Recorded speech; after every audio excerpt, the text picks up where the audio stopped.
DSC 25 చాలా పారదర్శకంగా జరిగింది. ఖచ్చితంగా నేనైతే నాలాంటి వాళ్ళు చాలామంది ఎంతో కష్టపడి వచ్చారు. ఇది 1 సంవత్సరం 2 సంవత్సరాలు అయితే కాదు, మ్యాక్సిమం 7 ఇయర్స్ కష్టపడితేనే ఈ జాబ్ వచ్చింది. దీన్ని ఫేక్ అని ఎలా అంటారో, కావాలంటే ప్రూఫ్ చేయని చేస్తేనే కదా తెలిసేది.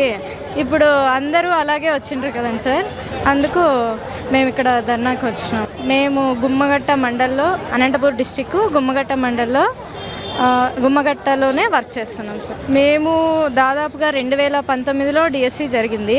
2019 నుంచి ఒక్క నోటిఫికేషన్ కూడా లేదు. మేము అప్పటి నుంచి దాదాపుగా 25 వరకు మేము నాన్ స్టాప్గా ప్రిపేర్ అయినాము. కానీ అంత ప్రిపేర్ అయ్యి మరి జాబ్ వచ్చిన తర్వాత కూడా మరి ఫేక్ అంటే మాకు బాధగా ఉంటుంది కదండి సార్. అస్సలు మేము మా కష్టానికి దీనికి అసలు ఎలాంటి సంబంధము లేదు సార్. అసలు మేము చాలా కష్టపడే వచ్చినాము.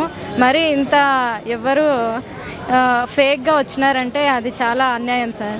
ఈ డిఎస్సి అయితే ఖచ్చితంగా చెప్పగలను సార్, చాలా పారదర్శకంగా జరిగిందని నేను చెప్పగలను.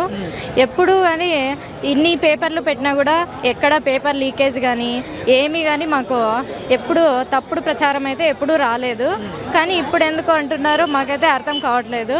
ఒకవేళ కావాలంటే వాళ్ళు ప్రూఫ్ తీసుకొచ్చి నిలబడితే కోర్టు కూడా ఒప్పుకుంటుంది కదండి సార్. అందరూ అలాగే వచ్చిండ్రు కదా, ఎంత కష్టపడి వచ్చినామో మాకు తెలుసు. అది అన్నీ వదిలిపెట్టి, పిల్లలు వదిలిపెట్టి, కుటుంబాన్ని వదిలిపెట్టి వచ్చినాము. మరి ఇప్పుడు ఫేక్ డిఎస్సి అంటే మాకు ఎంత బాధ ఉంటుంది సార్. అది ఖచ్చితంగా నేనైతే చెప్పగలను సార్, ఇది ఖచ్చితంగా వాస్తవం కాదు. ఆ వాస్తవం కాదు అనడానికే మేము ఈరోజు ధర్నాకు వచ్చినాము. మాలో నిజాయితీ ఉంది కాబట్టి మేము ఈరోజు వచ్చినాము పోరాడడానికి. నేనైతే ఈ నిరసన ద్వారా ఖచ్చితంగా ఇలాంటివి ఎప్పుడు ఫ్యూచర్లో ఎప్పుడూ రాకూడదని, ఎంతో కష్టపడి వచ్చింటారు వాళ్ళు. ఒకవేళ తప్పు ఉంటే ఖచ్చితంగా వాళ్ళ ప్రూఫ్ తీసుకొచ్చి చూపించాలి. కానీ అందరినీ ఈ విధంగా అందరూ ఫేక్ డిఎస్సి అనడం మాత్రం తప్పు సార్. అదైతే ఖచ్చితంగా నేను రాంగ్ అనే చెప్తాను సార్.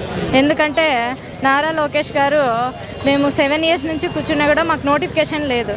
కానీ వచ్చిన వెంటనే అతను నోటిఫికేషన్ ఇచ్చి మాకు జాబ్స్ ఇచ్చాడు కాబట్టి ఈ విధంగా చేయడం చాలా అన్యాయం అని చెప్తున్నాను సార్.